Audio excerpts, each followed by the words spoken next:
Ці ведалі вы, што выбары – гэта працэс, а не проста галасаванне і падлік, і божа ўпасі не адзіны дзень галасавання.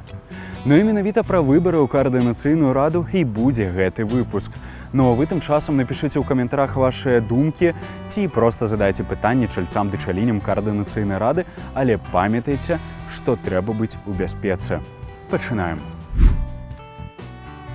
Выбарчы працэс на агульным узроўні дзеліцца на 3 асноўныя перыяды.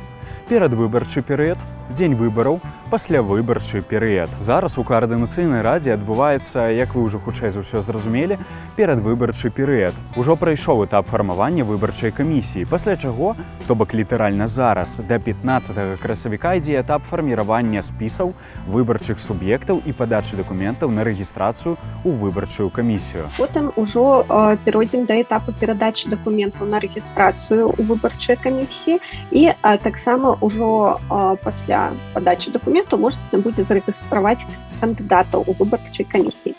Вось ужо пасля ўсіх такіх бюракратычных працэсаў пачнецца самая цікавая частка выбараў, гэта агітацыя. Падчас агітацыі усе зарэгістраваныя кандыдаты змогуць карыстацца не толькі сваімі пляцоўкамі, дзе яны могуць прадстаўляць сваю праграму і агітаваць сваіх выбаршчыкаў, але таксама Каардынацыйная рада запланавала такія супольныя мерапрыемствы для кандыдатаў. Па-першае, плануецца адно офлайн мерапрыемства, дзе будуць прадстаўлены ўсе кандыдаты, дзе будзе зроблена такая таксама медыйная праца па прадстаўленню гэтых кандыдатаў беларусам і патэнцыйным выбаршчыкам. І таксама яшчэ чакаецца, я лічу, што гэта самае цікавае будзе, гэта дэбаты паміж рознымі кандыдатамі і таксама такую працу зробіць для кандыдатаў Каардынацыйная рада. Арганізуе пляцоўку і таксама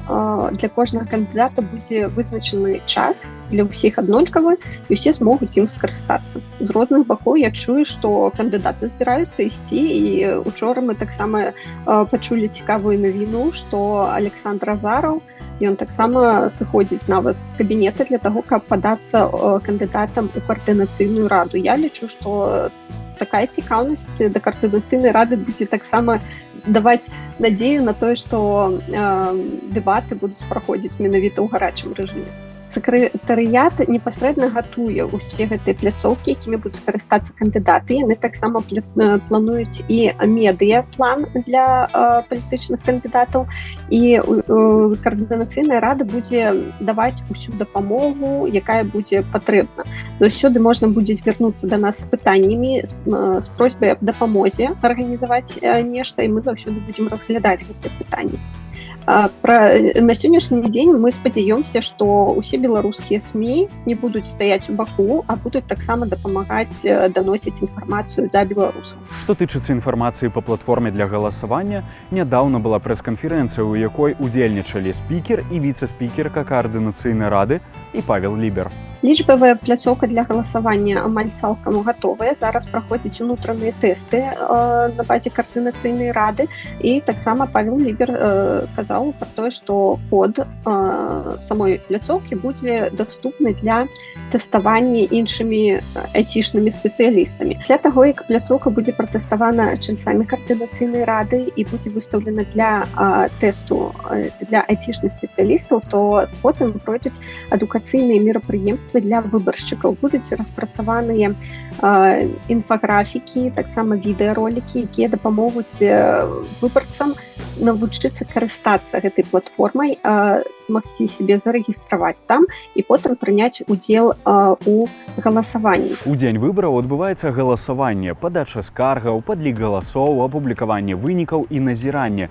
І, дарэчы, што датычыцца галасавання на выбарах у Каардынацыйную раду. Трэба сказаць, што часцей за ўсё фігурыруе дата 25 траўня, але трэба разумець, што галасаванне будзе праходзіць цягам 3 дзён, з 25 па 27, а недзе і нават па 28 траўня. Таму як беларусы зараз раз'ехаліся па ўсяму свету, і, напрыклад, калі ў Грузіі ўжо наступіць 28 дзень, то у Амерыцы яшчэ будзе на дзень раней. Вось. І праз гэта дата такая аканчання выбараў, яна такая трохі плаваючая, але трэба памятаць, што у вас ёсць 3 дні для таго, каб прагаласаваць за сваіх кандыдатаў. У паслявыбарчы перыяд праводзіцца абагульненне вынікаў выбараў з участкаў, калі яны ёсць, падача выбарчых скаргаў і іх разгляд парушэнняў і прыцягненне вінаватых да адказнасці,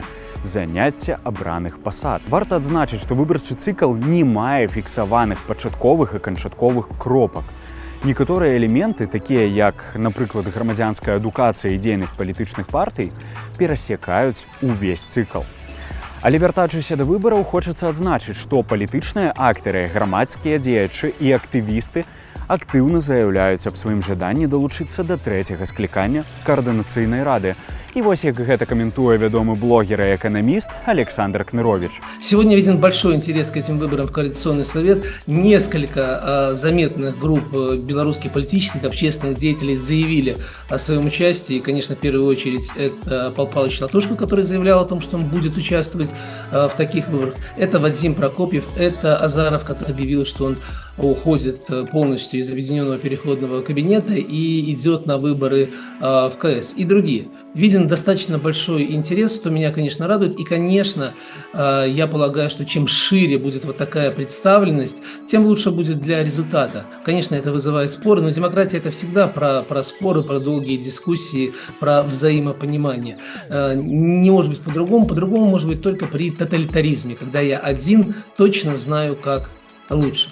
Что касается моего личного участия, то я полагаю, что я буду в списке с Прокопьевым и с Егоровым, если действительно о нем будет объявлено в ближайшее время. Я доверяю тем людям, с которыми мы вместе работали в Координационном совете в рамках фракции «Гражданская солидарность», и я считаю, что Прокопьев с его командой может усилить эту, скажем так, структуру, пока еще не родившуюся в виде окончательной структуры. И я полагаю, что именно такой набор взглядов, набор ценностей, направленных на то, чтобы в первую очередь, например, белорусская политика финансировалась самими белорусами, чтобы общественные деятели как-то ориентировались на то, что от них требуют белорусы, находясь в Беларуси и за рубежом. Мне кажется, что этот голос должен звучать все сильнее, и мне кажется, что у нас получится немного хотя бы приблизить ту самую новую Беларусь. Вынікі мы прапануем вам, паважаныя гледачы і гледачкі, зрабіць самастойна. Нагадваю, што каментары адкрытыя, і там вы зможаце задаць свае пытанні ці проста падзяліцца меркаваннем. Але, калі ласка, памятайце пра сваю бяспеку. Жыве Беларусь!